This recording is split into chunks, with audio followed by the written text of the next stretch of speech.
wasiirka wasaaradda arrimaha gudaha Somaliland oo kormeer shaqo ku jooga magaalada Boorama ayaa waxa uu maanta qada sharaf u sameeyay hogaamiyayaasha dhaqanka oo uu hogaaminayo ugaaska Gadabuursi ugaas Cabdirashiid ugaas Rooble ugaas Toodi aqoon-yahano marti sharaf aad u tiro badan maamulka heer gobol iyo heer degmo qada sharaftan ayaa maanta ka dhacday hotelka Rays ee magaalada Boorama witaankan uu wasiirku joogo gobolka Awdal ayaa waxay tahay si uu ogaado xaaladda guud ee gobolka ka jirta haddaba markii ay dhamaatay harimo sharafeedka maanta ayaa waxa maanta madasha laga soo jeediyay hadallo iyo mahadnaq loo jeedinayay wasiirka wasaaradda arrimaha gudaha Somaliland Maxamed Nuur Caraala Duur hadallada madasha laga soo jeediyay iyo madax dhaqameed kala duwan ee gobolada Awdal iyo Salel ayaa roolka muhiimadda weyn iyagu lahaa ugu horeyntii waxa hadalka furay madasha maayirka degmada Boorama Saleebaan Xasan Xaddi oo isagu sheegay si uu wasiirku u ogaado xaaladda guud ee gobolka waa xaalad guud oo gobolka aw ka soo booqday waana aw casuumadda idin fidiyay wasiirka arrimaha guduhu waana ku mahadsantihiin waxaan jecelahay Suldaan Cabdiraxmaan Jaamac Dhawal iyo Suldaan Ibraahim Cabdi Riiraash ayaa iyagu mahadnaq u jeediyay wasiirka waxa weeyaan wasiirku suldaanka hore sheegay mahadnaq umada lagu dhiibay salaam iyo soo dhaweyn umada lagu dhiibay arinta markay dhashada ayay loo fiicnay markay dhasho ee la furfuro yay loo fiicnay hadii madaxeedina lagu dhiibay waxa weeyaan mahadnaqiyo inuu ilaahay si maxabiyo muudada ku dhameeyo umada ku ducaynay wasaaradda arrimaha gudaha wasiirku hogaaminaya qabtay wuxuu qabtay wax la sheegay weli ma wax duuduban xaggooga jira waxaan soo filayaa horreysiinta loo horreysiiyay inaan u mahadnaqno oo filayaa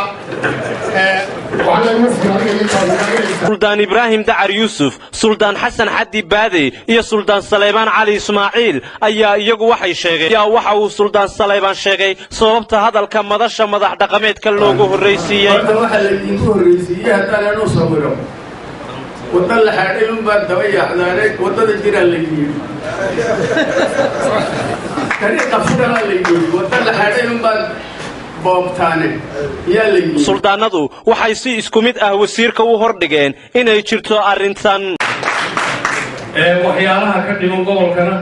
waxaan ka codsanaynaa inaad ahmiyad gaar ah siiso oo tabashadayna aad tixgeliso oo gaarsiiso madaxweynaha iyo madaxweyne ku-xigeenka haddaana nagaga baqayn kolley awalba waxbaa yar tabnaayo waxaan idhaahdaa noogama jawaabo haa iyo maya midna ma helo wasiir intaa goor hor iyo goor dambaba waan leenahay inaanaan haddaan madaxweyne la hadallo iyo haddaan wasiir la hadallo iyo haddaan cid kaloo daakiliyaasha la hadallo midnana aanan jawaabta aan idhaahda helin shaafigeeda marnaba iyo waxaan tabanayno iyo waxaan ka cabanayno marnaba inaanan shaafigeeda helin nagana guddoon midaasi waa sida tabashada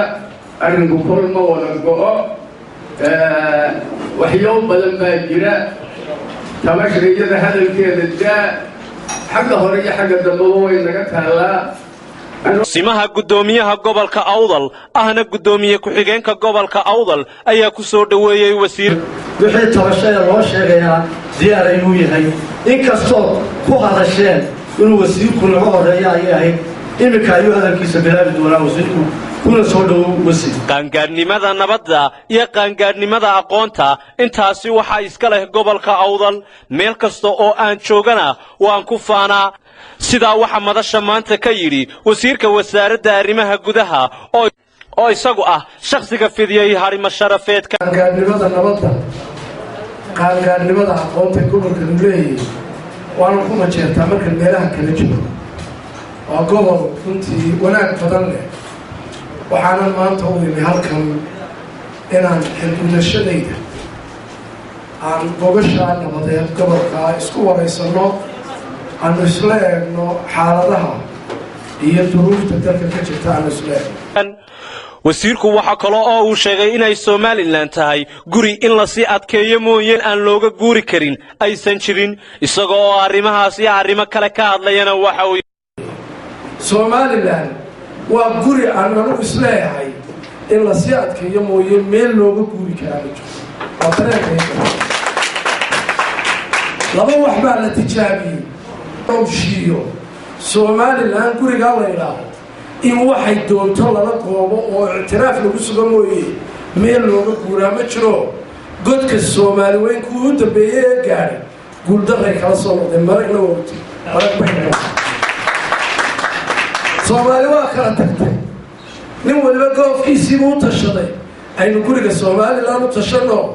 ka laga soo guuray nin kale kuma tartami karo nimaanu dhasho baa ku tartami kara wixii ay bixiyeen waxay u dalintay iyagoo Soomaali sheeganaya wixii galo waxa ka xiga wixii ka sokeeyaba hal wasiir balasi wasiirkuna waa marka iyaguna uma diyaar aha midnimada inaguna dawladnimadeena aan adkeysanayo waqtiga laga qabo Maxamed Nuur Caraala Duur waxa kale oo uu ka hadlay socdaalka saldhigiisa inuu ku saleysan yahay sidii la isku xog wareysan lahaa socdaalkayga saldhigiisu waa iska inaynu qal sidaas oo kale madal ugu kaftano oo tuunada jira aynu bulshadeena aynu ka saarno si aynu noqono shacab walaalaha isu furan oo dooda oo inta la isu qarinayo marka nafashada la fadhiyo la isleeyahay aynu madal iska nidhaahno anna waxaan inta meelaha ka nidhaahno ayuun baan madashan ka oranaya anna in la yidhaaho intii xukuumadda lay farayo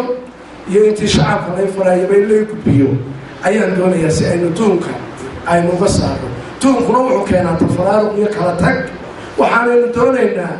maynaan gaadhin halkaynu doonaynay inaynu midnimo iyo walaalnimo ku gaadhno halkaynu doonayno insha allah bismillaahi baari haddii fadhigani furdaamintiisii hore aniga laga eegayo waxoogaa ay hadhay fadhiyadaas u daamadinaya gabadii iyo gunaanadkii ayaa waxa madashaasi ka soo xidhay ugaaska beelaha Gadabuursi ugaas Cabdirashiid ugaas Rooble ugaas Toodi u duceeyayna waxa uu yiri midnimo meel ugu gaara waxaan inagu duceeyaa إن الحين من الناس يعطيه موافقا إن وضعيه كل من الجديد إننا من الحين ناس يعطيه كل كذا إن الحين نبركيه إن الحين خلقي تراسي وحول بحكي لو طبيعة هذا ما هي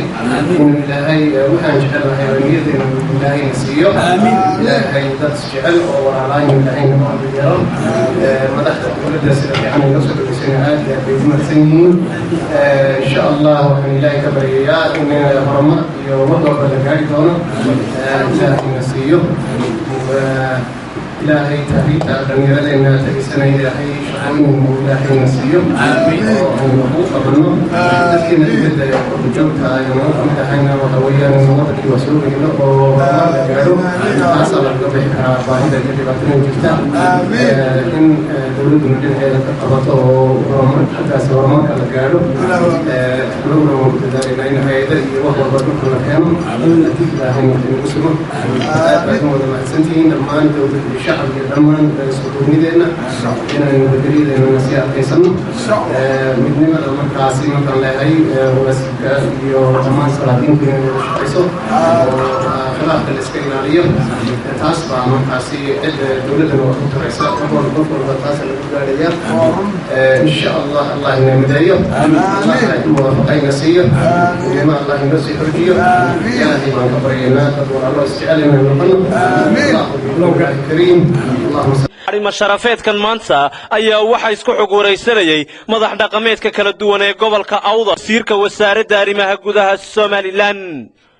waa Axmed Diiriye Ciiltire telefishanka Rayo hotelka Rays